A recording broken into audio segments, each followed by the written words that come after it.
Paris-Nice dimanche.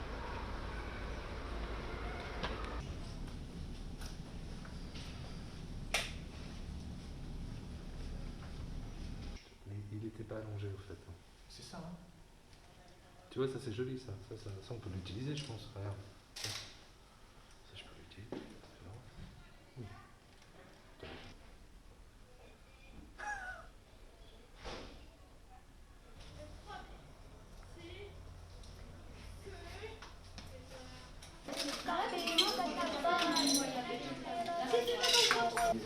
des internes de l'éthiologie.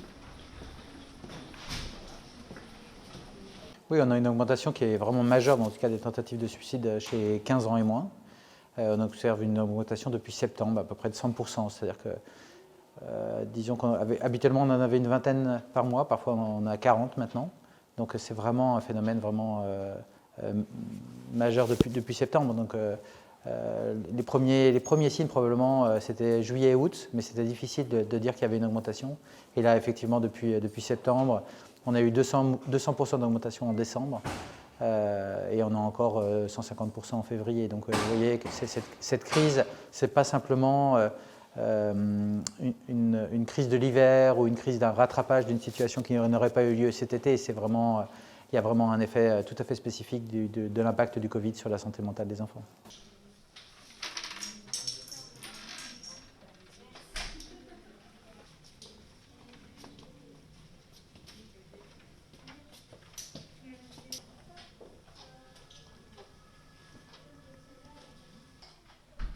On ne peut pas avoir le trac, hein. D'accord.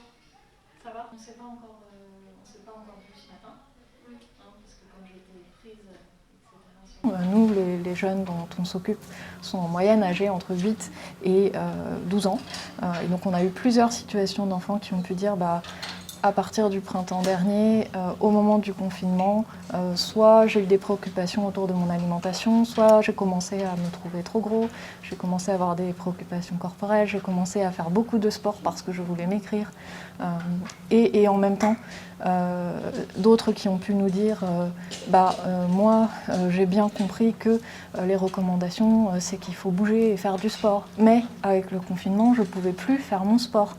Alors que d'habitude, je vais au club, je fais des matchs, et là, j'étais privée de tout ça. Donc, j'avais très peur de grossir. Et du coup, j'ai commencé à réduire. Alors au début, j'ai arrêté le sucre, et puis après, j'ai arrêté le gras, et puis après, j'ai tout arrêté. Il n'y a pas de nounours, ça va 5. Pour 5, il y a des nounours sur les lits. Alors.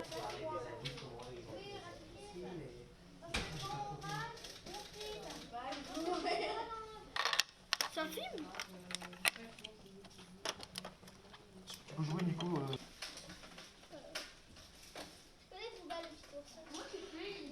Je peux pas l'éclaircir si je l'achète sur internet. Non, parce que si je mets en contraste.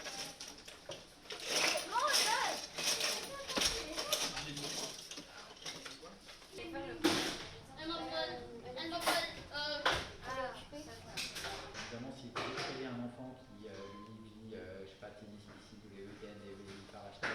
Donc effectivement, pour certains, ça peut être des vulnérabilités familiales, des vulnérabilités économiques pour d'autres. Donc c'est vraiment ce cumul en fait. Donc pour moi, le meilleur modèle, c'est vraiment celui du vase qui se remplit. Et effectivement, on a un cumul de facteurs. On a chacun un vase différent, avec des tailles plus ou moins hautes, la capacité de le remplir plus ou moins. Certains vont avoir un seul facteur qui va le remplir d'un seul coup, par exemple, je sais pas, décès de sa mère du Covid, et donc d'un seul coup le vase est trop plein, on se retrouve effectivement ici. Puis d'autres, en fait, ça va être plus larvé.